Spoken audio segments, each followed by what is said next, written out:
یہ فرمائیے گا کیا سحری کرنا ضروری ہے روزے کے لیے؟ سحری کرنا ضروری نہیں ہے لیکن سنت ہے، اور سنت بھی ہے کہ آخری وقت تک سرکار صلی اللہ علیہ وسلم نے اپنی امت کے لیے کتنی آسانیاں پیدا کی ہیں کہ سحری آپ آخری وقت تک کریں، جب تک اذان نہ ہو جائے فجر کی، آپ آخری وقت تک سحری کرتے رہیں. اتنی جو ہے سرکار صلی اللہ علیہ وسلم نے اپنی امت کے لیے آسانیاں پیدا کی ہیں.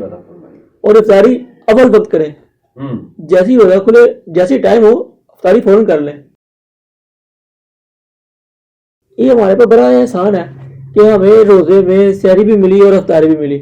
بنی اسرائیل کی قوم، ان کے لیے افطاری نہیں ہوتی تھی، انہوں نے روزہ رکھا اور اگلے دن اسی ٹائم پہ ہوگا دوبارہ سحری کرنی ہے، ان کے لیے افطاری نہیں ہوتی تھی.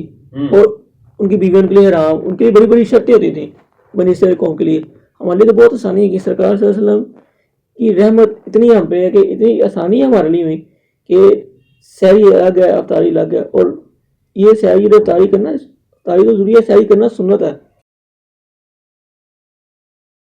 اس سے بڑی کیا بات ہو سکتی ہے کہ جب انسان روزہ رکھتا ہے تو اس کے چہرے سے نا ایک اسمیل، ایک بو پیدا ہوتی ہے بھوکا رہنے کی وجہ سے. اور اللہ پاک نے کہا کہ یہ بو مجھے مشک سے زیادہ عزیز ہے. سبحان اللہ. تو افطاری کے جب اس نے کرنی ہے تو اس کے جو منہ سے جو بو پیدا ہونی ہے وہ اس کو اتنی زیادہ جو ہے اللہ نے پسند کیا ہے. تو اس ٹائم جو دعا مانگے گا اس کی قبولیت کیا ہی عالم ہوگا کہ وہ سارا دن بھوکا رہا، پیاسا رہا، محض اللہ کی رضا کے لیے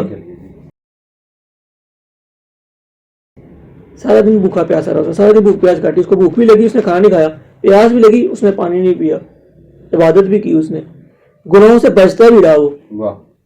اور افطاری کے وقت جب وہ دعا مانگے گا تو اللہ کو کتنا اس کی دعا عرش تک جائے گی.